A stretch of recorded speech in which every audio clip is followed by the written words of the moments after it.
আজকে বুঝি যে বাবা হয়ে সন্তানের কষ্ট কতটুকু লাগে। আমি ফাইটা যেতেছে আমাদের দিকে। আমি আমি কি বলবো, আমি আল্লাহর কাছে শুধু আল্লাহর কাছে একটা জিনিসই বলি, আল্লাহ তুমি আমার একটা ফেরেশতা পাঠাও এই জায়গা থেকে নিয়ে যেতে। এই বিনা দোষে আমি যে জেল খাটতেছি, এটা আল্লাহ আমার উৎসাহ জানে না কেন আমার এই জেলটা খাটাইতে। না না কি করছি প্রত্যেকটা এভিডেন্স আছে। মানুষ আমাদের খামাখা টাকা খায়া কিছু মানে টাইপের লোকজন আছে, এরা কি করছে টাকা খায়া আমার জীবনটা ধ্বংস করে দিচ্ছে। কি করবা? দেখো আমার বাচ্চাদের তুমি বললো, হ্যাঁ তুমি চিন্তা করো না, ইনশাল্লাহ আল্লাহ তো আছে। এই যে তোমার এরকম যারা মির্জাফর ব্যক্তিরা, তাদেরকে আল্লাহ অবশ্যই শাস্তি বাবার দিবে। কানে একটু দাও না, একটু বাবার কানে দাও, আমার আব্বুর কানে বাবার কানে দাও। দিছে বাবার কানে দাও। দিছে। বলো, কথা বলো। বাবা বাবা তুমি টেনশন করো না বাবা, আমি আছি তো বাবা।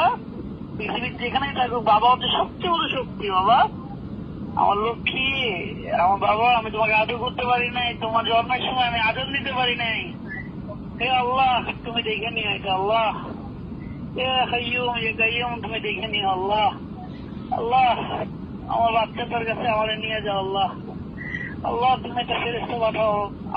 আব্বু তুমি আল্লাহকে বললো আমার বাবাকে আমার কাছে দিয়ে যেতে। মন খারাপ করো না, বাবুর মন খারাপ হয়ে যায়। জীবনে আমার জীবনে একটাই ভুল, আমি আশেপাশের মানুষ এত খারাপ মানুষ আছে আমি কখনো বুঝতে পারি নাই। আমার নামে বানোয়াট কথাবার্তা এখানে জেলে ঢুকে ঢুকে আমার মানুষ বলে ভাই আপনার নামে বলে এটা বলছে ওইটা বলছে। আমি তো জানি না কি হয়েছে আমার নামে। মন খারাপ করো না, বাবুর মন খারাপ হয়ে যায়। শুনতেছি এই জেলের মধ্যে হয়েছে যে এ বলছে ওর নামে, ও বলছে ওর নামে। আমি অবাক হয়ে যাই, আমি আকাশ থেকে বলি এগুলো মিথ্যা কথা কেমনে বলতে পারে। ঠিক আছে আমি একজন ইউটিউবার হয়ে যদি এরকম মানুষ আমাকে মানে মানুষ বলবো না, কিছু মানুষ আমার এরকম ক্ষতি চায়, কি বলবো? হ্যাঁ মানুষ না